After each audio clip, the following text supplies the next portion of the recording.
Selamat pagi buat saudara sekalian. Bersyukur kita kembali bisa merenungkan firman Allah. Ini adalah sebuah kekuatan harta, sebuah hal yang indah yang Allah berikan kepada kita.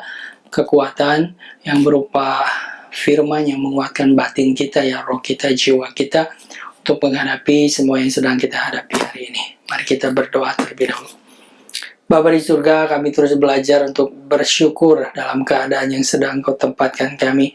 Kami melihat sedikit demi sedikit Engkau sedang bekerja, mengubah keadaan yang ada di sekitar kami menjadi lebih baik. Oleh karena itu, biarlah kami percaya bahwa Allah turut bekerja di dalam segala sesuatu untuk mendatangkan kebaikan bagi setiap orang yang mengasihi Tuhan, itu bagi setiap orang yang terpanggil sesuai dengan rencana Tuhan.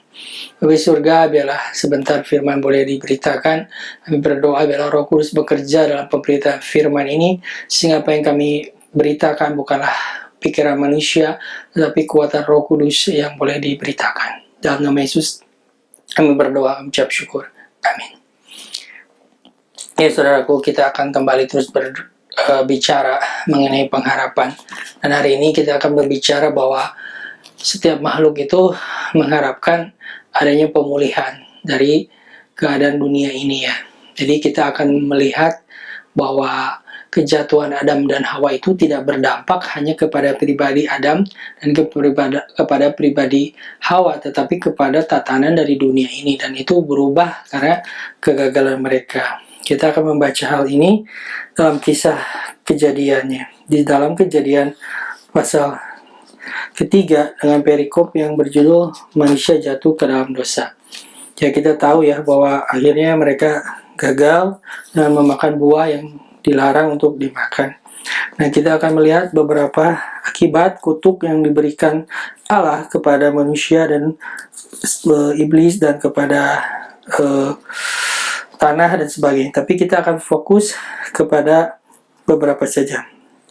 Di Kejadian 3 ayat 17 kita akan membaca sampai ayat dengan 18 saja ya. Lalu firman-Nya kepada manusia itu, karena engkau mendengarkan perkataan istrimu dan memakan dari buah pohon yang telah kuperintahkan kepadamu, jangan makan daripadanya, maka terkutuklah tanah karena engkau. Dengan bersusah payah engkau akan mencari rezekimu dari tanah seumur hidupmu.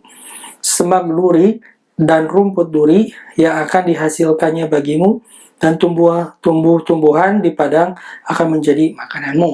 Nah, di sini dikatakan bahwa terkutuklah tanah karena engkau. Jadi karena Adam, tanah menjadi terkutuk. Dan di sini dikatakan kau akan bersusah payah untuk mencari rezeki dari tanah hidupmu, dan semak duri dan rumput duri yang akan dihasilkan bagimu. Jadi kita percaya sebetulnya semak duri dan rumput duri itu bukan tanaman yang dimaksudkan Allah untuk tumbuh. Untuk pertama kali diciptakan itu tidak perlu ada semak duri, tidak perlu ada rumput duri, tapi tanaman-tanaman yang menghasilkan yang baik gitu. Tetapi karena tanah itu dikutuk, muncullah semak duri, muncullah rumput duri.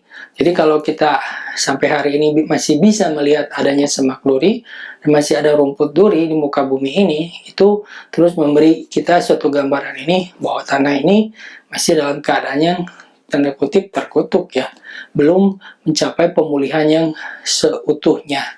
Sampai nanti setiap makhluk ini menantikan keadaan di mana Allah mengubahkan struktur dari tanah ini dan semuanya menjadi betul-betul penuh berkat. Nah, kita akan melihat bahwa semua makhluk ciptaan ini menanti-nantikan suatu zaman yang baru di mana semuanya dipulihkan. Nah, kita akan bisa melihat perkataan ini dalam kitab Roma ya. Roma 8 ayat 18 ya. Kita baca. Sebab aku yakin bahwa penderitaan zaman sekarang ini tidak dapat dibandingkan dengan kemuliaan yang akan dinyatakan kepada kita. Sebab dengan sangat rindu seluruh makhluk menantikan saat anak-anak Allah dinyatakan.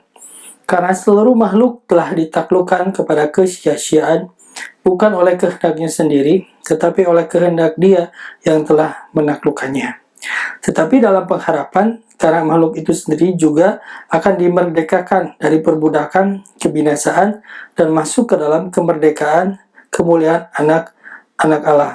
Sebab kita tahu bahwa sampai sekarang segala makhluk sama-sama mengeluh dan sama-sama merasa sakit bersalin.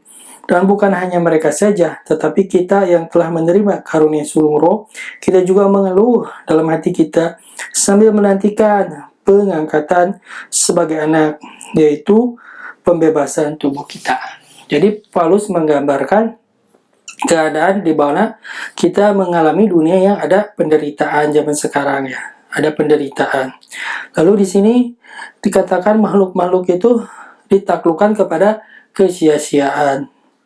Lalu mereka juga masih ada dalam perbudakan kebinasaan. Lalu di sini juga mengeluh dalam batin sampai menanti-nantikan pembebasan dari tubuh kita. Nah, jadi keadaan dunia itu memang harus diakui hancur, rusak karena ketidaktaatan Adam, dan itu berdampak sampai hari ini kepada kita. Sekali lagi contoh paling gampang, kalau ada semak duri, kalau ada rumput duri masih tumbuh di bumi ini, itu masih menunjukkan bahwa tanah ini dalam keadaannya tanda kutip kena kutuk oleh karena kegagalan Adam. Lalu sebagai manusia, kita masih mengeluh karena kita menderita tinggal dalam tubuh yang gampang berbuat dosa. Makhluk-makhluk alam semesta menanti-nantikan satu pembebasan, kemuliaan, di mana akhirnya semua ini diangkat, semua ini digantikan oleh satu keadaan yang baru yang penuh dengan kemuliaan. Nah, kita harus belajar seperti ciptaan-ciptaan yang lain. Mereka itu menanti-nantikan saatnya di mana mereka itu dimuliakan, dibebaskan dari keadaan bumi yang tanda kutip terkutuk ini. Kita bisa melihat dalam kitab Mazmur ya. Saya akan membacakan di sini sebagian potongan dari kitab Mazmur. Di sini ayatnya Mazmur 96. Mazmur 96 ayat 11 sampai 13. Kita baca ya. Mazmur 96 ayat 11 sampai 13. Biarlah langit bersukacita dan bumi bersorak-sorak. Biarlah gemuruh laut serta isinya. Biarlah berlia-ria padang dan segala yang di atasnya. Maka segala pohon di hutan bersorak-sorai di hadapan Tuhan. Sebab ia datang untuk menghakimi bumi. Ia akan menghakimi dunia dengan keadilan dan bangsa-bangsa dengan kesetiaannya. Di sini langit bersukacita, bumi bersorak-sorai, gemuruh laut serta isinya, mungkin ada ombak dan segalanya ya. Padang-padang beria-ria dan segala yang ada di atasnya. Segala pohon juga bersorak-sorai, sebab Tuhan akan datang dan menghakimi bumi dan akan membawa kemuliaan. Jadi saudaraku, alam semesta ini sedang mengharapkan suatunya zaman yang baru, kedatangan Tuhan yang kedua kali untuk membebaskan mereka dari keadaan bumi ini. Mereka ingin lepas dari keadaan bumi yang semakin hari semakin hancur dan kena kutuk oleh karena Adam. Saudaraku, betapa makhluk-makhluk itu semesta ini, bumi ya segala isinya, tanaman-tanaman, laut, gunung, binatang-binatang, pohon, dan semuanya itu mereka tuh seperti sakit bersalin lah gitu, menantikan kapan kelahiran bumi yang baru atau kelahiran zaman yang baru gitu. Seperti orang tua ibu yang mengandung, dia ingin menantikan kelahiran anaknya. Nah, bumi ini seperti sakit bersalin menantikan datangnya zaman yang baru. Jadi setiap alam semesta, setiap makhluk ciptaan itu menanti-nantikan, mengharapkan datangnya kemuliaan Tuhan yang kedua kali yang datang dari Yesus Kristus. Nah, sebagai orang percaya, kita seharusnya lebih menantikan dibandingkan alam ciptaan yang lain, karena kita memiliki firman Allah. Kita punya pengertian yang lebih tinggi. Kita punya Alkitab, kita punya Roh Allah, kita punya pemahaman yang lebih tinggi dibanding makhluk-makhluk ciptaan yang lain. Tapi seringkali kita sebagai makhluk bumi ini lebih banyak memikirkan hal-hal di bumi. Jadi bukan berarti kita nggak boleh, kita jarang sekali berpikir bahwa Tuhan akan datang kedua kali dan saya harus mempersiapkan kedatangannya, saya harus berbenah, saya harus menyucikan diri, saya harus bersiap-siap, saya harus bersorak-sorai, nantikan kedatangan Tuhan itu dan mempersiapkan kedatangannya. Taruhlah pikiran kita kepada perkara-perkara yang di atas, bukan yang di bumi ini. Kalau saudara berpikir saya sudah cukup rohani, itu mungkin pemikiran yang salah, yaitu pemikiran iblis. Ada beberapa tokoh Alkitab yang kita mengerti jauh lebih sungguh-sungguh dibanding kita, lebih serius mungkin, yang mungkin kita bisa sebut seperti Derek Prince tuh, dia pernah bersaksi bahwa suatu hari dia seperti ditegur oleh Allah, lalu dia ditegur, kamu ini terlalu karnal, maksudnya terlalu memikirkan hal-hal di dunia ini. Lalu dia tertegun dan dia berdoa dan bertobat. Bayangkan seorang yang begitu sungguh-sungguh, seorang yang betul-betul mengabdikan diri dalam pemberitaan firman, dalam pelayanan, masih ditegur dia terlalu karnal, terlalu memikirkan hal-hal di muka bumi ini. Apalagi kita ya, banyak sekali perkara-perkara di bumi ini menyeret kita, membuat kita sulit untuk berpikir hal-hal yang kekal, yang ilahi. Memikirkan hal yang di bumi ini bukannya dosa saudara, tetapi kalau kita syarat dengan pemikiran-pemikiran yang ada di muka bumi, kita betul-betul habis tidak mau memikirkan hal-hal yang kekal dan ilahi. Itu yang jadi masalah. Nah, mari kita bersemangat dengan roh kita merespon kehendak Allah, bahwa setiap makhluk mengharapkan kedatangan zaman yang baru, kedatangan Yesus yang kedua kali. Masakan kita sebagai manusia yang ditebus dengan darahnya tidak mengharapkan itu, tidak bersemangat, bersukacita menanti-nantikan kedatangan Tuhan.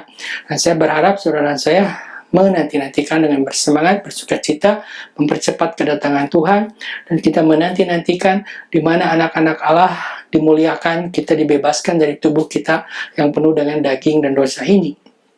Jadi saya mendorong saudara untuk merespon, dan saya juga merespon dengan roh kita, Tuhan Yesus, Engkau datanglah membawa kemuliaan yang Engkau akan bagikan kepada anak-anak dan setiap ciptaan yang sudah berjuang, yang sudah berjerih lelah untuk pekerjaan itu, untuk pekerjaan Allah.